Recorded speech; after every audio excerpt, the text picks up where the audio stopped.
नमस्कार, मेरा नाम है मंजीत ठाकुर और आज इस खास वीडियो में एक खास मेहमान के साथ बात करेंगे।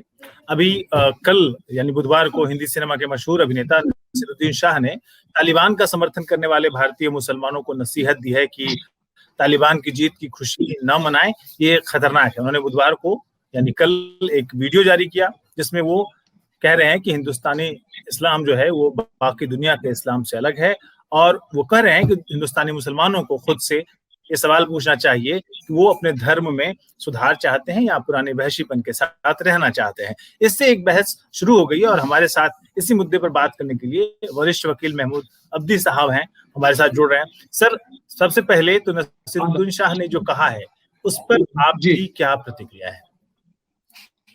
नसीरुद्दीन शाह साहब ने जो कहा है वो बिल्कुल ठीक कहा है और बहुत ही सामयिक है, बहुत रेलेवेंट है वो बात जो उन्होंने कही है। और हमने उनका बयान सुना नहीं है, लेकिन अगर उन्होंने जो आप बता रहे हैं वो अगर कहा है तो ठीक ही कहा है। सब समझदार लोगों को यही बात कहनी चाहिए। रही बात उन्होंने जो आपने उनके बयान में बात पढ़ी कि आप उसी किस बात को कहा कि अपने पुराने क्या तरीका है, वहशीपन शायद कहा है उन्होंने। जी, तो ये वहशीपन तालिबान के लिए तो इस्तेमाल कर सकते हैं, लेकिन हिंदुस्तानी मुसलमान कभी ना वहशी थे ना है। हम यहाँ मुसलमान जो अपने को बाहर से आया हुआ कहते हैं, जो अशराफ हैं, सैयद हैं, जैसे हम लोग हैं, शेख हैं, पठान हैं, वो सैकड़ों बरस से यहाँ रहकर बिल्कुल भारतीय हो गए हैं। हमारी रग रग में बिल्कुल हिंदुस्तानी मिट्टी जो है वो बह रही है। तो हिंदुस्तानी मुसलमान कभी वहशी था ही नहीं, बल्कि वो लोग वहशी हैं कि जो आज वहशियाना रवैया और तरीके अपनाए हुए हैं, उनको हमसे सबक लेनी चाहिए। और ये बहुत ही अच्छा बयान है। इससे पहले हमने भी कहा, खैर हमारी आवाज की क्या वक्त, नसीरुद्दीन शाह साहब बड़े स्टार हैं, उनकी बात तो बहुत लोग सुनेंगे। अब यानी आपने तो नसीरुद्दीन शाह के मुकाबले में हमसे बयान ले रहे हैं। ये वैसे ही है कि जैसे हवाई जहाज से और साइकिल की रेस करवा रहे हैं। हम तो एक आम आदमी हैं बिल्कुल। हमने अपनी बात कही थी और आज वही बात दोहराते हैं कि हमारा इन लोगों से, तालिबान से किसी किस्म का कोई लेना देना नहीं है। ना हमारा सांस्कृतिक रूप पर है और ना धार्मिक रूप पर है। उनका जो इस्लाम है तालिबान का, वो इस्लाम नहीं है जो हमारा इस्लाम है। उनके इस्लाम में उनके जो ट्राइबल एलिमेंट्स हैं वो बेहद हावी हैं उस पर। वो औरतों पर जुल्म, वो मुसलमान नहीं होते तो भी करते। आज तो उन्हें इस्लाम का एक लबादा मिल गया है, उनको एक लबादा मिल गया है ये कहने के लिए कि साहब ये इस्लाम में ऐसा है। तो हमारा उनसे कुछ भी कॉमन नहीं है। हाँ, सिर्फ यह है कि वो भी नमाज पढ़ते हैं, हम भी नमाज पढ़ते हैं। उनके हमारे नाम कुछ कॉमन है, कुछ त्योहार कॉमन है। इसके अलावा कुछ चीजें कॉमन है नहीं हमारे उनके बीच में, बिल्कुल अलग हैं। वो अलहदा हैं, हम लोग अलहदा हैं। और यहाँ से अगर कुछ लोगों ने शुरू में कहा था, आप तो शायद नहीं कह रहे हैं, जो लोग बहुत कह रहे थे वो बदल गए हैं, बड़े अच्छे हो गए हैं, तो हम तो उनसे हमेशा यही कहते हैं कि आप तशरीफ ले जाइए, हम आपको बहुत अच्छी विदाई देंगे, किस तोपों की सलामी देंगे। सिर्फ एक रात रह के दिखा दीजिए वहां और जुमे की नमाज पढ़ के फिर चले आइएगा, हम आपको बुला भी लेंगे, जरा रह के तो देखिए वहां। अच्छा, एक चीज बड़ी अजीब होती है जो हम आपके माध्यम से इस बात को कहना चाहते हैं।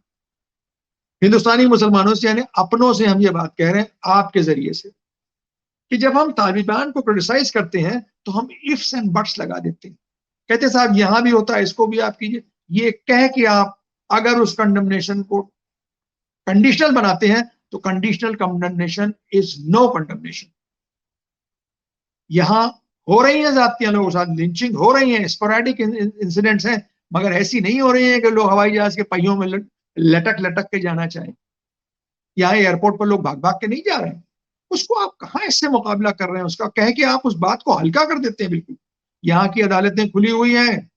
90%, 94% इलाहाबाद हाई कोर्ट ने जो योगी जी ने एनएसए गलत लोगों पर लगाया था सबको बरी किया है। इसको भी तो कहो भाई। लिंचिंग को तो कहते हो, लिंचिंग को कोई सपोर्ट नहीं करता है। और लिंचिंग सिर्फ मुसलमानों के साथ नहीं होती है, लिंचिंग नॉर्थ ईस्ट के लड़कों के साथ भी होती है। दिल्ली में लिंचिंग पालघर में साधुओं के साथ भी हुई है।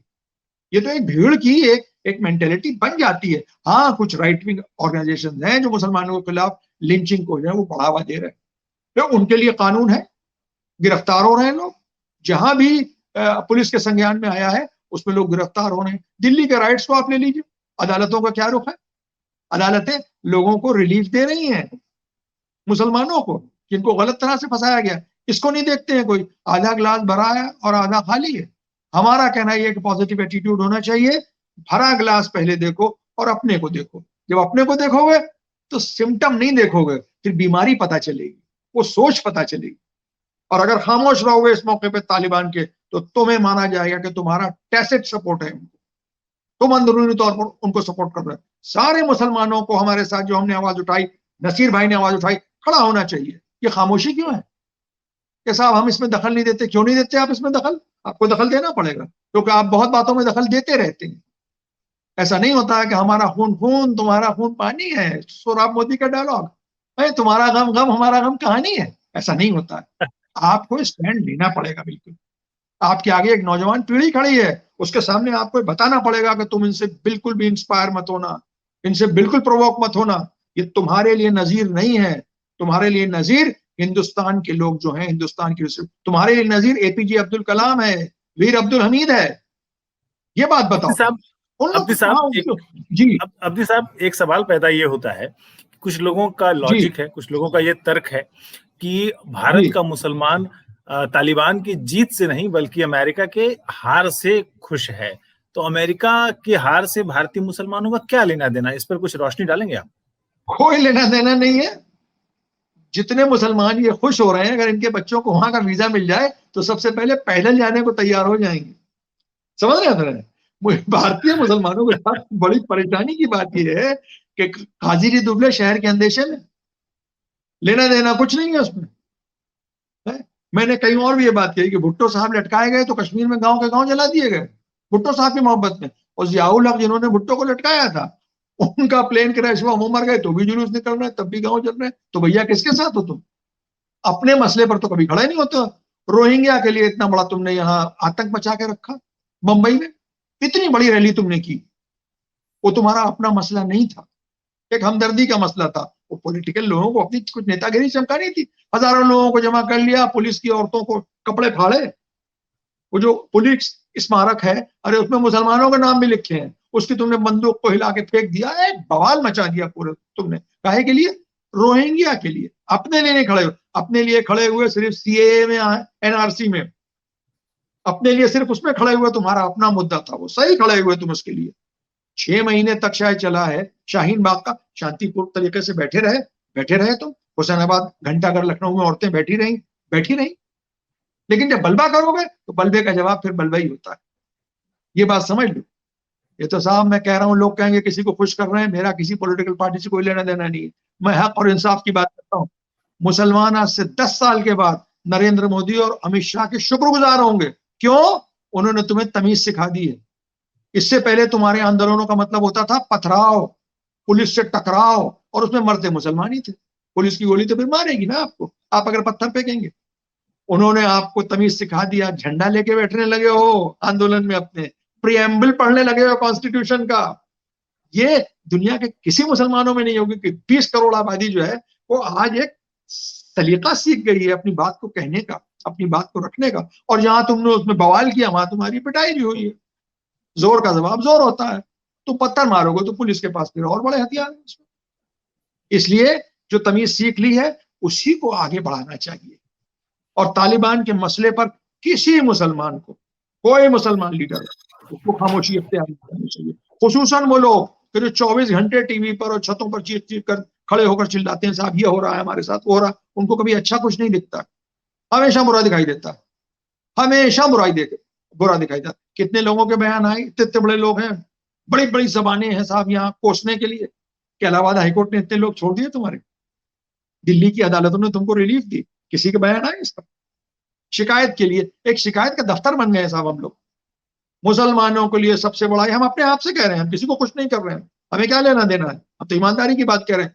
सबसे पहले विक्टिमहुड का मेडल लगाना छोड़ दो, बराबरी से खड़े हो तुम। ये जो बिचारगी का मेडल लगा के फिरते हैं ना, हम पे ज्यादती हो रही है। सिख जला जला के दिल्ली की सड़कों में मार दिए गए, उन्होंने लगाया कोई मेडल? बताइए आप। सिंधियों को देखिए, सिंधियों का तो मुल्क ही खत्म हो गया। पाकिस्तान से जो पंजाबी यहाँ आया उसको तो अपना एक आधा पंजाब मिल गया ना, उसकी जबान है, उसकी गुरमुखी है, उसके गुरुद्वारे। सिंधियों से सोचो, फिलिस्तीनियों से बुरा हाल हुआ सिंधियों का। अरे मुल्क छिन गया, 2 जिले तो ले लिए होते महात्मा गांधी ने कि ये सिंध के हैं, अपनी मिट्टी की खुशबू तो सूंघेंगे। सिंधी को तो कहीं के नहीं रहे। उन्होंने कहीं बेचारगी का मेडल लगाया, दुनिया में राज कर रहे हैं। चले जाओ दुबई, चौतराम के स्टोर देख लो, हांगकांग पर राज कर रहे हैं। क्यों? क्योंकि उनमें खुददारी है, उनमें गैरत है, गमख्वार हैं वो। यहाँ तो हम लोगों को हमारे लीडर कोई है ही नहीं, ये सब प्लीडर हैं, समझ रहे हैं? ये सब बयानबाजी इस चैनल पे उस चैनल पे, एक चैनल पे गए तो किसी पार्टी में थे, 15 मिनट के बाद किसी और चैनल के हमने पार्टी बदल दी है, अब हम मजलिस मुस्लिमीन में आ गए, तो इलेक्शन करीब आ रहे हैं। कोई लीडर नहीं है, लीडरलेस पूरी कौम है, मुसलमान कौम इंटरनेशनल लेवल पे। कौन लीडर है? अब्दी साहब एक बात जो नसीरुद्दीन शाह ने भी कही है और आपने भी थोड़ी देर पहले कहा कि हिंदुस्तानी मुसलमान जो है वो दुनिया के बाकी मुसलमानों से अलग है। वो किस लहजे में अलग है, कैसे अलग है, कितना अलग है? कल्चर के हिसाब से अलग है या कोई परंपरा रीति रिवाज के हिसाब से अलग? परंपरा रीति रिवाज तो बात की बात है, परंपराएं और रीति रिवाज बनते हैं मिजाज से। हम मिजाज से अलग हैं उनसे। हमारी मिजाज में वो जिद नहीं है कि अगर एक जगह भिवंडी में दंगा हो गया तो फिर हम टैंक जमा करेंगे साहब और सालों साल लड़ते रहेंगे एक दूसरे को लेके। ये जो यहाँ का हिंदुस्तान का एक मिजाज था, फॉरगेट एंड फॉरगिव का। आप बताइए, अगर पूरी हिंदुस्तानी बिरादरी, साफ साफ कर रहा हूं, और हिंदू कम्युनल होते तो 1947 में वीर सावरकर प्राइम मिनिस्टर होते तो मुल्क बांटा था, क्यों नहीं हुए? और ये सिर्फ वही नहीं थमा है, 1992 में बाबरी मस्जिद गिरी है, तीनों स्टेट मध्य प्रदेश, राजस्थान और यूपी में बीजेपी की सरकार गिर गई। लोगों ने इसको पसंद नहीं किया। आप जरा बताइए, अगर कम्युनल होते तो 1947 में होता ना, अभी कांग्रेस क्यों रहती? सावरकर होते प्राइम मिनिस्टर, हिंदू महासभा की सरकार बनती। इसलिए यहाँ के लोग इस चीज को पसंद नहीं करते और हम भी उनका हिस्सा है, हम भी नहीं पसंद करते हैं इस जिद बहस को। हमारे यहाँ गर्दनें नहीं काटी जाती, तो पाकिस्तान अफगानिस्तान में होता है कि शियों की गर्दन काटी जा रही है, अहमदियों को नॉन मुस्लिम कह दिया गया साहब, ये सब वहां होता है, यहाँ कुछ नहीं है। यहाँ तो बड़ी सहिष्णुता है भाई। ये तो एक महासागर है सनातनी परंपरा का कि जिसमें नास्तिक का भी एक मकाम है। आप देखिए तो अजीब चीज है, यानी नास्तिक है उसको भी उतना ही राइट, नास्तिक होने का कितना हमें नास्तिक होने का राइट है। ये चीजें हमारे में भी आई है, हम भी बर्दाश्त करते हैं। शिया सुन्नी को, बरेलवी देवबंदी को गर्दनें नहीं काटते हैं, वो सोशल मीडिया पे क्लिप एंड डाला करें, वो बात और है। इस मिजाज में हम बिल्कुल अलग हैं, हम तो मिसफिट हैं दुनिया के और मुल्कों के मुसलमानों की तरह से के लिए। लीडरशिप कहाँ है मुसलमानों की? आपने नेतृत्व की बात की थी, कहाँ है मुसलमानों की नेतृत्व? अरे बेगैरत लोग हैं ये, इस्लामिक कॉन्फ्रेंस जो बना रखी है। डिस्कशन क्या हो रहा है? फिलिस्तीन और यमन के बच्चों के लिए जो नालियों का पानी पी रहे हैं, और ये बेगैरत लोग सोने के लिबास पहन के, वहां बड़े बड़े रुमाल्स अरब लोग लगा के, अपने अपने झंडे लगा के फ्रांस का पानी पीते हैं बैठ के, वहां शर्म नहीं आती इनको? ये सब अय्याश हो चुके हैं, ये बिल्कुल बेगैरत लोग हैं। हिंदुस्तानी मुसलमानों से इनका कोई लेना देना नहीं। मैं पूछ रहा था कि जो मॉब लिंचिंग का जिक्र आपने किया, तो मॉब लिंचिंग को लेकर के कानून क्या कहता है? पुलिस कौन सी धाराओं में कार्रवाई कर सकती है और अदालतें किस तरह से इस कार्रवाई को किन धाराओं में, किन कानूनों के तहत आगे बढ़ा सकती है? भाई मॉब लिंचिंग कानूनी तौर पर किसी तरह से जायज नहीं है। पुलिस धाराएं वही बलबे की जिस तरह से अज्ञात लोगों के लिए लगाई जाती है, लेकिन उस अज्ञात लोगों में कहीं कोई बलबा हो जाए, कहीं कोई मॉब का एक्शन हो जाए तो पुलिस कार्रवाई करती है। कभी कभी दूसरी डील भी होती है उसमें, लेकिन जब शुरुआती सब जगह भीड़ में यही होता है। जब साधु मारे गए थे उसमें भी यही हुआ था, भीड़ के खिलाफ हुआ था, लेकिन बाद में चेहरों को आइडेंटिफाई किया गया, उन लोगों के खिलाफ कार्रवाई होती है। उसको नजीर मत बनाइए। नजीर बनाने से कॉपी कैट बिहेवियर होता है। ये नए नए राइट विंग और ऑर्गेनाइजेशंस पैदा हो जाते हैं, उनका टीवी पर हमारा फोटो आ रहा है, एक हाथ में त्रिशूल ले लिया, एक हाथ में तलवार, लाल दुपट्टा ओढ़ लिया और भाषण दे रहे हैं। और कोई संस्था अंतरराष्ट्रीय से कम होती नहीं, जबकि मोहल्ले के 4 लड़कों की ऑर्गेनाइजेशन होता है। पहले अंतरराष्ट्रीय सुरक्षा बना लिया हमने, हिंदू रक्षा समिति, अंदर कोई अंतरराष्ट्रीय राष्ट्रीय नहीं है। ये एक जिहालत है बिल्कुल। मॉब लिंचिंग हो हिंदू, मुसलमान, सिख, ईसाई किसी की हो, नॉर्थ ईस्ट में होती है, वो भी बुरी है, बिल्कुल बिल्कुल गलत है, उसके खिलाफ सख्त कार्रवाई करनी चाहिए। और लेकिन ये पुलिस से नहीं होगा, इसके लिए आपको समाज को तैयार करना होगा। व्यवस्था सबसे बड़ी समाज की होती है, कानून अपना काम करता है। मेरा अब्दी साहब, मेरा एक सवाल ये था कि मेरा सवाल ये था कि अगर मैं एक नागरिक होने के नाते कहीं पे मॉब लिंचिंग होता देख रहा हूं, तो क्या कानूनी अधिकार हैं? किन धाराओं के तहत केस दर्ज कराया जा सकता है? पुलिस किन किन धाराओं में और क्या क्या सजाएं हो सकती हैं जो मॉब लिंचिंग में पकड़े गए या इस तरह का? ये जो कानूनी पहलू है, ये जानना चाह रहे थे हम। देखिए, कानूनी पहलू यह है कि अगर आपने देखा है कहीं पर ऐसा क्राइम होते हुए, तो मॉरली आप बाउंड हैं कि उसकी खबर करें आप पुलिस स्टेशन में। आपको बताना चाहिए जाके कि हमने देखा है, और कुछ लोगों को आपने पहचाना भी है तो उनकी शिनाख्त भी कराएं पुलिस को, आप जाके वहां बताएं कि इनको इनको हमने देखा ये करते हुए। तो सख्त से सख्त धाराएं, अटेम्प्ट टू मर्डर है उसमें साहब, अगर उसको मार रहे हैं, मर्डर हो गया तो मर्डर भी है उसमें। फिर आपने लोगों को उकसाया, लोगों की भीड़ जमा की, इसके तहत जितनी भी जो धाराएं हैं वो सब उस पर लगती है।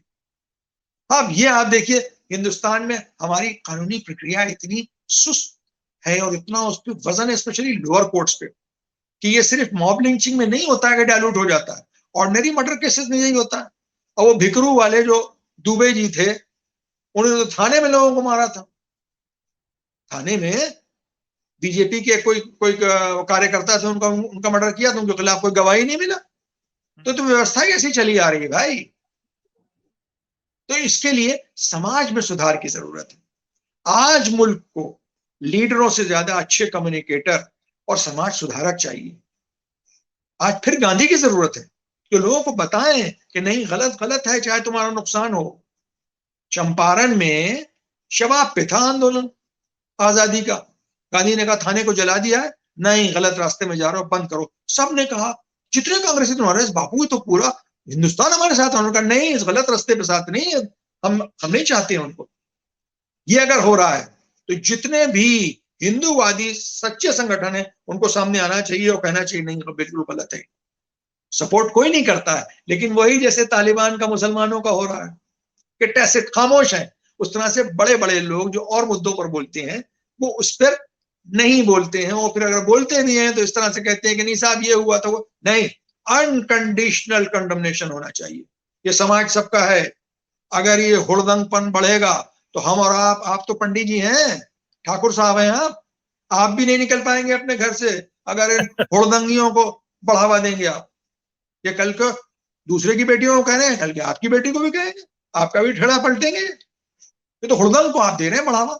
और समाज में हमारे चेहरे पर अगर आपको नाम ना मालूम हो कि महमूद आब्दी हैं और हम लोग कहीं जाए और मैं कहूं कि मैं मंजीत ठाकुर हूं और आप कहें मैं महमूद आब्दी, कौन शक करेगा इसमें? सब एक ही जैसे है। तो ये तो कोई देख के कोई नाम तो वहां देखता नहीं है, कोई आपसे तो नहीं मांगता है बल्बे में कि साहब अपना आधार कार्ड दिखाइए। आधार कार्ड देख के दंगा क्या रहता है। इसलिए ये पूरे समाज के लिए बहुत बड़ा खतरा है। ये हमारे आपके लिए सिर्फ हिंदू मुसलमान की बात नहीं है, पूरे समाज के लिए जो ये ब्रेजननेस बढ़ रही है। और इसके सोशल मीडिया इसके लिए बहुत बड़ा जिम्मेदार है। एक आदमी ने अपने एक वीडियो बना लिया और उनका सुनिए हम ये कह रहे हैं और तालिबान की महिमा मंडल हो रही है कहीं, उन्होंने कहा हम तो साफ गर्दनें काटेंगे, उन्होंने कहा हम भी ये करेंगे। समझ रहे हैं? उधर वो हिंदूवादी कुछ संगठन शुरू हो गए, उन्होंने अपने बयानबाजी शुरू कर दी। तो ये सब जा कहाँ रहा है, किस किस दिशा में? सरकारें आती जाती रहेंगी, समाज यही रहेगा, हमें आपको यही रहना है। इसलिए समाज में सुधार की बहुत जरूरत है। अच्छे कम्युनिकेटर्स हमको चाहिए हैं, अच्छे समाज में जिनकी वक़्त हो, जिनकी बात हो, वैसे लोग हमको। एक अन्ना हजारे खड़े हुए थे, बाद में तो बेचारे पता नहीं कहाँ है, वो किस कोठरी में बिठा दिए गए। आब्दी साहब, मेरा सवाल ये था कि क्या कहीं ये भावना आती है मन में कि ग्लोबल उम्मा जैसी चीज होगी, कि पूरी दुनिया में राज होगा, ऐसा कुछ भावना, जो ऐसी कोई भावना होगी मनोवैज्ञानिक रूप से, साइकोलॉजिकल रूप से, जो लगता है कि नहीं हम तो जीत रहे हैं, पूरे कौम की तरह से पूरी दुनिया में जीत रहे हैं, ऐसी कोई भावना होती है क्या? नहीं, कहाँ जीत रहे हैं? जरा आप एक शहर हमको बता दीजिए, एक कस्बा बताइए। तालिबान जो अफगानिस्तान में जो सत्ता में वापस आया है, उसी के संदर्भ में बात पूछ रहा था। जी जी जी जी। नहीं, तालिबान के आने से पूरे ग्लोबल पे कैसे काबिज हो जाएंगे? वो कैसे काबिज हो जाएंगे? वो अपने उनका मुल्की लड़ाई है, वहीं अपने हारेंगे जीतेंगे, बहुत दिन चलेगा नहीं है। ये सब ठीक होगा, इन्हीं में से कुछ लोग निकलेंगे, ये अभी तनख्वाहें नहीं दे पाएंगी, इन्हीं के लोग बागी होंगे, इनके कुछ इधर जाएंगे, कुछ उधर आएंगे, कुछ कहेंगे नहीं हमें पाकिस्तान में हुकूमत कायम करनी चाहिए। तो अभी बिखरेगा ये आंदोलन, वेट कीजिए अभी आप इसको, wait and watch. Government of India की पॉलिसी बिल्कुल सही है। और दुनिया पे राजवाज तो भैया सभी धर्मों में एक कॉन्सेप्ट है रामराज का, कि दुनिया खत्म होने से पहले एक अच्छा समाज जो है वो स्थापित होगा। वो सभी जगह है, क्रिश्चियंस में भी है, इस्लाम में भी है, हिंदुओं में भी है। तो वो अगर रामराज आता है तो अच्छी चीज है, वो सबके लिए अच्छा है। लेकिन ऐसा रामराज नहीं चाहिए भैया जहां गर्दनें कट रही हो, लोग जहाजों में लटक लटक के भाग रहे हैं वहां से। ये कौन सा रामराज है? और वैसे ही रामराज यहाँ भी नहीं आना चाहिए। एक दूसरे की टांग खींच रहे हैं, नाम पूछ पूछ के उनके कह रहे हैं कि तुम ये नहीं कर सकते, तुम चूड़ी नहीं पहना सकते, तुम मेहंदी नहीं लगा सकते, तुम ठेला नहीं लगा सकते। ये कौन सा रामराज है भाई? ये सब नहीं है। रामराज तो वो है कि जहाँ धोबी के कहने पर उन्होंने सीता का परित्याग कर दिया था। रामराज तो वो है कि जहाँ जो राजा है उसको इतना बड़ा त्यागी होना चाहिए, पब्लिक सेंटिमेंट्स का इतना उसको लिहाज करना चाहिए, वो मूल्य और आदर्श स्थापित करने वाला होना चाहिए रामराज में। मूल्य और आदर्शों को तोड़ने और बिखेरने वाला नहीं होना चाहिए राजा। जहाँ बादल जो है अपने आप समय पर बारिश करें, जहाँ पर जी खेत जो है वो सोना उगले, यही रामराज है। बिल्कुल बिल्कुल, यही हम लोगों के यहाँ है। इमाम मेहदी की हुकूमत का जो तस्वुर है, जो मुसलमानों का विश्वास है, शिया सुन्नी सब में है, इमाम मेहदी आएगा, बिल्कुल जो आपने अभी कही कि जमीन जो है वो अपने खजाने खुद उगलेगी, सोने जवाहरात खुद उगलेगी, बारिश होगी, बिल्कुल एग्जैक्टली यही है बिल्कुल। तो ये एक तस्वुर है, लेकिन उस तस्वुर के लिए तो फिर उस झगड़ा चीज कहाँ को है? एक्चुअलाइज कर। जी, झगड़ा तो मैंने कहा फिर झगड़ा है, झगड़ा क्यों है और कहाँ है? आपस में, किस में? तालिबान वाला झगड़ा जो है। हाँ, जी हाँ, वो झगड़ा ये है असल में कि क्या हुआ है। अब बात बड़ी लंबी चली जाएगी। हम तो मुसलमानों के बारे में आपको बता सकते हो कि हम मुसलमान हैं। ठीक। हुआ यह है कि जैसे मेले में दो भाई खो जाते हैं, एक राम बन जाता है, एक श्याम बन जाता है। होता ही नहीं होता है। एक आदमी पुलिस वाला बन गया और एक आदमी स्मगलर बन गया। यही मुसलमानों के साथ दो तरह का इस्लाम हो गया। एक इस्लाम है मोहम्मद का इस्लाम और उनके घराने का इस्लाम, आले मोहम्मद का इस्लाम, और एक है आले उमैया का इस्लाम। आले उमैया कौन थे? जब इस्लाम स्थापित हो गया पूरा, जब मोहम्मद मक्के में पत्थर खा रहे थे, बड़ी, ये तो बताते ही नहीं है मुसलमान, ये तो जीत जीत की बात करते हैं, सेक्रीफाइस का कोई जिक्र ही नहीं करते।